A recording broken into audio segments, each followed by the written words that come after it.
እግዚአብሔር ወይ ሰው ቸርች እየሄደ ተራራ ላይ እየወጣ አልተራቦኝም ልትለኝ ነው ብዬ ጌታን ጠይቄ ያውቃለሁ። ሲያስረዳኝ እግዚአብሔርን በእግዚአብሔርነቱ የሚራቡ ሰዎች አሉ። እግዚአብሔር የሚፈልጉትን ጥያቄ እንዲመልስላቸው የሚከተሉት ሰዎች አሉ። 2 ዓሣ 5 እንጀራ አባስቶ ሲያበላ ከተማ ሁሉ ተነቅሎ ተከተለው።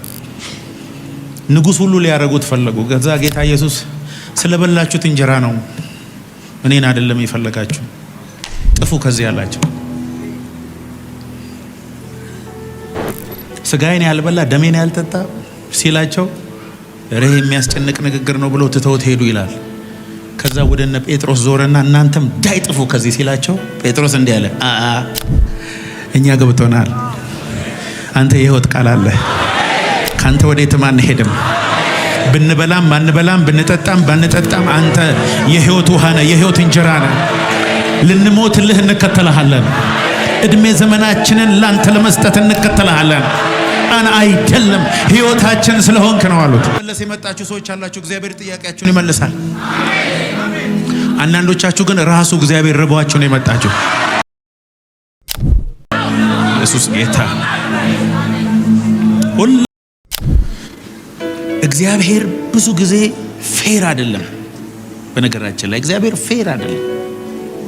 እግዚአብሔር ጀስት ነው፣ ጻድቅ ነው እንጂ ፌር አይደለም።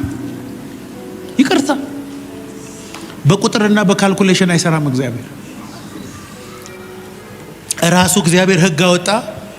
የበኩር ልጅ ኦቶሪቲ የሱ ነው፣ ስልጣን የሱ ነው፣ ሁሉ ነገር የሱ ነው። ስለዚህ ያዕቆብና ኤሳው መንትዮች ቢሆኑ ቀድሞ የወጣው ማን ነው? ኤሳው። ኤሳው ለቤተሰቡ የሚታዘዝ ሰው ነው። ኤሳው ጎበዝ ሰራተኛ ነው፣ ጠንካራ ሰው ነው፣ ሰርቶ የሚመጣ ሰው ነው፣ ደክሞ የሚመጣ ሰው ነው፣ የቤተሰቦቹን የሚያከብር ሰው ነው። በጣም የሚያሳዝነው ነገር ረሃብ የለውም።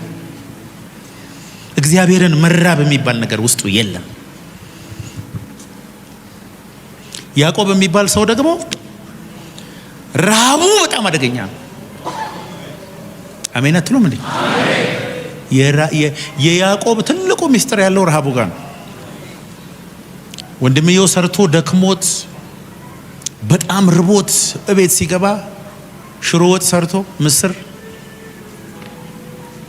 ርቦሃል ወንድሜ መብላት አለብህ አለው። እሺ ግን ይኸውልህ ይሄንን ምግብ ማበላ አንተ ላይ ያለውን በኩርና